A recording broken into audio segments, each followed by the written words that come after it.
Thank you, Tom. Great speech. I can see a few dry eyes in the house still. Don't worry, we're dancing for you later. And that's going to push you all over the edge, no doubt. Probably for the wrong reasons. Like Tom said, my name is Ben. I'm one of his friends from school. And in Western weddings, it's traditional for the best man or one of the groom's friends to say a few words. And on this occasion, Tom has asked me to do the honours. So I'd like to start off by echoing Tom's words and thanking the Sadev family for a fantastic week. You've been great hosts, and the whole thing has been incredibly well organised. Unfortunately, not something that can be said about the state of Indian Test cricket these days.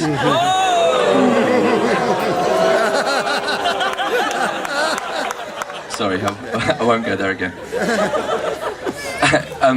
Anyway, I'd like to address a question that is on everybody's lips here tonight, but a question that everybody is far too polite to ask. How on earth has Tom managed to convince Devika to be his wife? Now, ladies and gentlemen, I've known Tom for 16 years, and I'm afraid I'm as baffled as normal. It might be that Tom's sporting prowess that has wooed Devika. Tom is quite a keen football player. When we were at school, Tom used to play as goalkeeper, but more recently he's ventured out into the field and is a central midfielder. There's a few of us around here who have played with Tom in central midfield will confirm that he is an awesome goalkeeper. Tom followed his brother's footsteps and got involved in Kempo karate, which is a style of martial arts. Now, Tom didn't progress quite as far as Chris did in terms of belts, but to be fair to him, he did invent his own style of martial arts entirely. If you get the wrong side of Tom, he might introduce you to the claw! I think it's particularly devastating for sisters. Is that right, Holly? I'm not sure where you are. She normally comes out in cold sweats when you mention the claw. No, don't laugh. Tom loves to clean, literally loves to clean. Anal is a strong word. Tom is anal. Heaven help anyone who tries to enter Tom's flat without taking their shoes off before they walk in. It's not a pretty sight. Also, if Tom is ever upset, I generally just spill my drink on the floor, just so he's got something to clear up. And he's happy every time within 5 minutes. And also, when I'm around Tom's flat, I like to play a game. I try and put my drink down on a surface anywhere without using a coaster. I've not managed yet, I'm afraid. Tom is far too fast. Wherever he is in the house, he's always there before me. It's quite impressive. So, yeah, Tom's domestic skills aside, I think Devika was very impressed with the way that Tom wooed her. Now, looking at Tom today, you see a handsome, charming stud muffin of a man.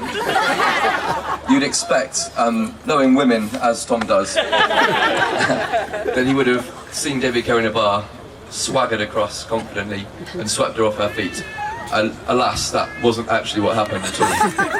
For those of you that don't know, Tom actually wrote Devika a love letter. Some people might find that incredibly romantic. Unfortunately, those people are 12-year-old American girls.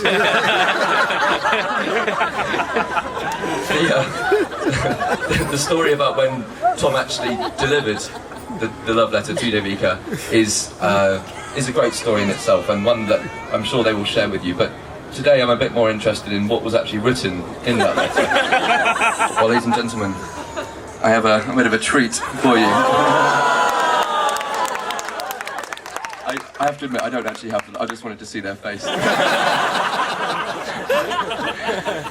However, through my sources, I have managed to glean a couple of phrases that Tom used in this fateful letter, and I would like to share them with you, if I may. Tom opened up with the phrase, "It must be very strange to receive such something as this." That's a confident start, Tom. Nice one. Tom then went on to say how he was incredibly embarrassed. You should have been embarrassed, Tom. You were writing a love letter. Tom went on and was very, very charming. Eventually said how Devika was exceptionally beautiful and how her unique attractiveness has left as many occasions as possible. But to be fair, it worked. We are here today, so congratulations. With this love letter, Tom really did bowl a maiden over. Not something that we've seen from the Indian Test cricketers for some time. Slightly more sophisticated cricket banter. I'll explain later if you didn't get it. So yeah, here we are. It's a very distressing day for single girls. And I'd like to say a particular shout out and commiserations, bad luck, to Deborah Booth and to Amanda Padden. These are two of... These are two of Tom's teachers and also some of his biggest fans.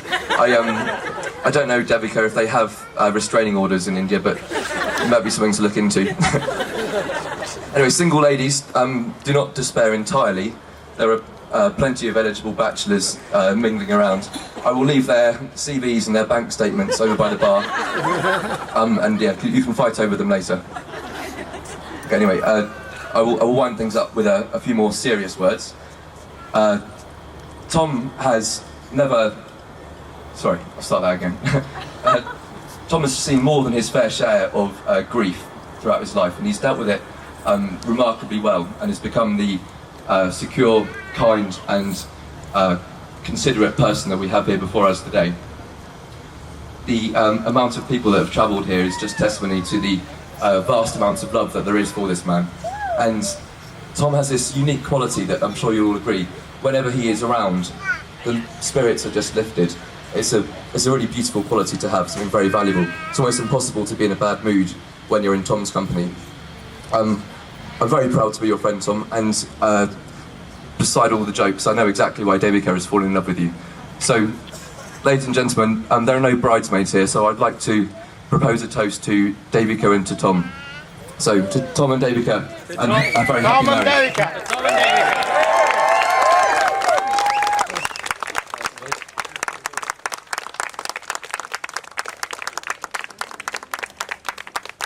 I think, Mr. Sider, would you like to say a few words?